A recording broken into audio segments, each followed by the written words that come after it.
Good day, everyone. We are from Group 8. Today, we will present a brief analysis of a short story written by William Faulkner entitled A Rose for Emily. But before that, let me introduce the group member. We have Ananda, Rizki, Amelia, Febrina, Cattleya, Putri, it's me, and Rania, Dian, Apsari. So in this video, we will mainly discuss about a basic analysis of a short story, which contains the plot, character, narrative perspective, and setting. Now let's move for the plot analysis. So plot is the sequence of events, a literary device that writers use to structure what happens in a story. So in this story, we use free-text pyramids to analyze the plot. But first of all, Rose for Emily was written in non-chronological order, so the plot is non-linear. So let's start with exposition. Exposition is the introduction part of the story. It contains background information of the plot, includes the character and the setting. In this story, the exposition began with the introduction of Emily Pearson, her house and her family background. We can see the introduction of Miss Emily on the third part of the first section of the story. The narrator tried to describe who is Miss Emily and what kind of person she is and her family background too. And now we move to the initial incident. Initial incident is like the first conflict that occurs in the plot. In this story, the initial incident began with the problem of taxes that Miss Emily should face. So she stopped paying taxes since 1894, and people in the town start to complain about it. Based on Miss Emily's perspective, Miss Emily believed that she shouldn't pay the taxes since her father, Mr. Grierson, had loaned money to the town in the past, and at that time, the town chose to repay those debts with giving a tax-free to Miss Emily's family. But the problems start to begin when the next generation and the new mayor start to control the city or the town. So we move to the rising action. Rising action is the events that add suspense or tension of the plot. It's like the complication that leads to the climax. In this story, we have three rising actions. We have the death of Miss Emily's father, the moment when she did Mr. Homer Baron, and the moment when townspeople found bad smell around her house. So the most noticeable rising action is when Miss Emily's father died, in which she couldn't accept his death and she kept his body for 3 days and told everyone that her father was not dead. This rising action continued with the rejection from townspeople when Miss Emily dated Mr. Baron, and then they found bad smell around her house, which occurred in 2 years after her father's death. All of this information leads to the climax of the story. So the climax. Climax is like the peak of the story, the most suspenseful part of the plot, the turning point for the protagonist character. So Miss Emily has a turning point in this story. The climax is when Miss Emily buys arsenic or poisons. So this is kind of the extreme reaction from Miss Emily after all of the conflicts that she has been through. Miss Emily realized that townspeople, the minister, her cousins, and even Mr. Baron himself rejecting the idea of Miss Emily's marriage. And then Miss Emily was too afraid that she might lose Mr. Baron, and then she broke some potions.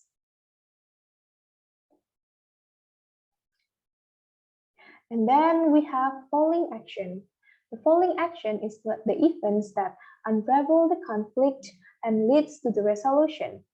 The falling action of the story is the moment of the disappearance of Mr. Baron and the life of Miss Emily after that. It was explained in the story that Mr. Baron, Mr. Baron last seen inside the house of Miss Emily, and then he couldn't be seen anymore. And then after that, Miss Emily stayed unmarried until she gets old, and she never left the house either.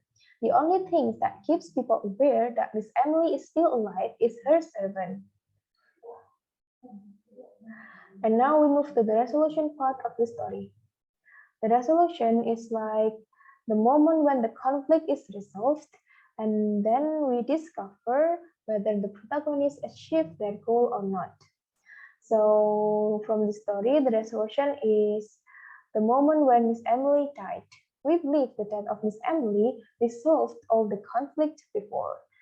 And then we found some big discovery after that, which include in the denouement part. The denouement part is the ending. The tying up of loose ending is like the final part in which the strands of the plot are drawn together and matters are explained or resolved. So the denouement in the story is after the after the death of Miss Emily, the townspeople discover the skeleton of Homer Baron and Miss Emily's gray hair around the skeleton.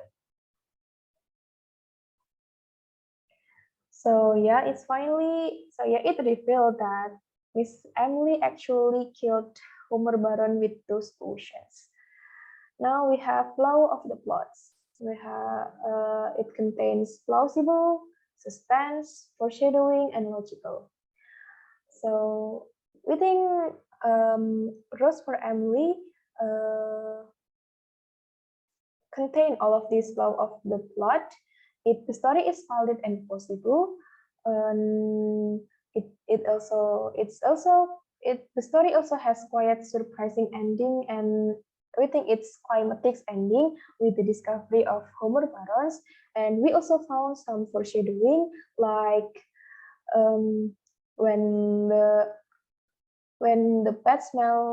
the townspeople found the bad smell inside the Miss Emily's house, and the moment when Miss Emily took a potion, and then the disappearance of Mr. Homer Baron, in which it leads to the discovery that Miss Emily actually killed him and kept his body for years. So that's all from the plot analysis. We move to the next part of the video.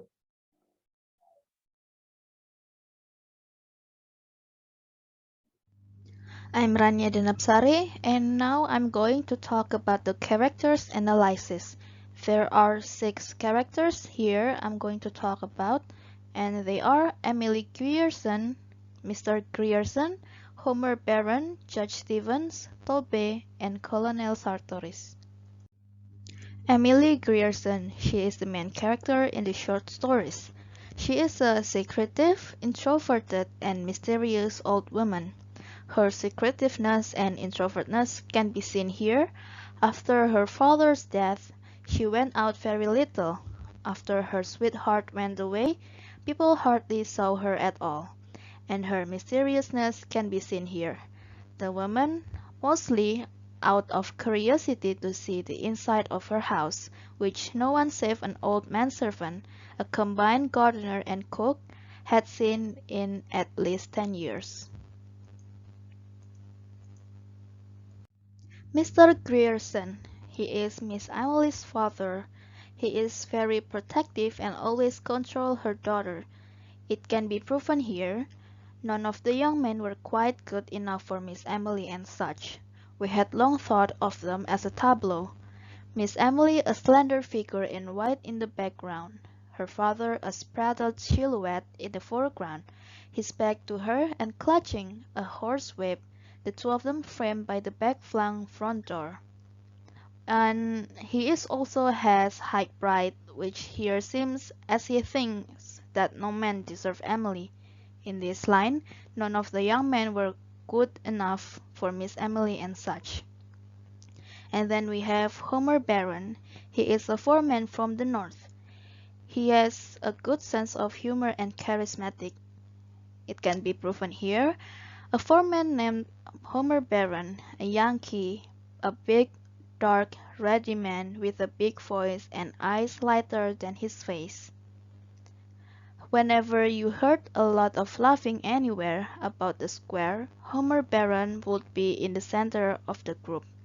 He is also known as a bad attitude. It can be seen here. The little boy would follow in the group to hear him cuss the black. And then George Stevens, he is a mayor of Jefferson. He is a respectful man. It can be seen here. They broke open the cellar door and sprinkled lime there, and in all the outbuildings. As they crossed the lawn, the window that had been dark was lighted, and Miss Emily sat in it, the light behind her, and her upright torso motionless as that of an idol. They crept quietly across the lawn and into the shadow of the locusts that lined the street. After a week or two the smell went away. He did this to respect Emily's pride by sprinkling lime on the property in the middle of the night to reduce the smell. And we have Toby. He is Miss Emily's manservant. He is obedient. It can be seen here when Miss Emily asked Toby to cast out the tax collector, and Toby immediately cast them out. And then, over the years, he obediently took care of her and her needs. It can be seen here. Daily, monthly, yearly, we watched the black grow grayer and stooped, going in and out with the market basket. And then we have Colonel Sartoris. He is a former mayor of Jefferson. He is a benevolent man. Colonel Sartoris freed Emily from all tax burdens after her father's death. It can be seen in this line, Colonel Sartoris the mayor. He who fathered the edict that no black woman should appear on the streets without an apron, remitted her taxes, the dispensation dating for the death of her father, on into perpetuity. Not that Miss Emily would have accepted charity. Colonel Sartoris invented an involved tale to the effect that Miss Emily's father had loaned money to the town, which the town, as a matter of business, preferred this way of repaying. Hello, my name is Ananda Rizki Amelia, and I will continue this presentation. Number 3, Narrative Perspective Analysis. Narrative perspective characterizes how text present people, events, and settings in the story. So, the story uses first-person narrative by minor characters. It is not only one minor character, but more than one, because the story uses our, we, and us. For example, when Miss Emily Grierson died, our whole town went to her funeral.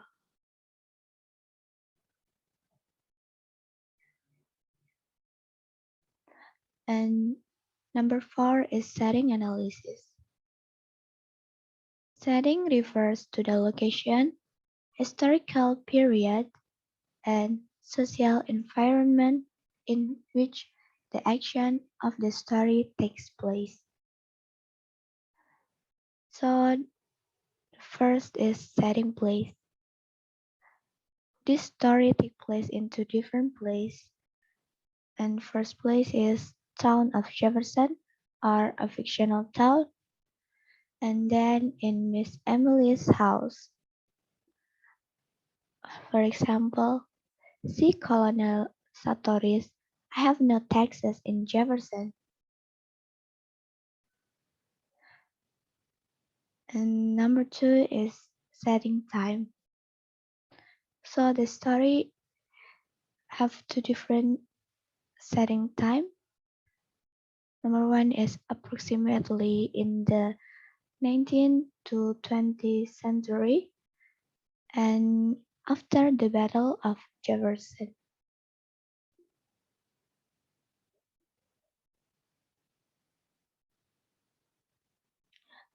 And the last is setting atmosphere. Mostly the atmosphere in A Rose for Emily is melancholy. The melancholy part of the story is when the narrator describes the sadness life of Miss Emily and when people pity her for her lonely life. For example, in the sentence, without calling it noblesse oblige, they just said, poor Emily, her kinsfolk should come to her. I think that's all for our group presentation. Thank you for watching.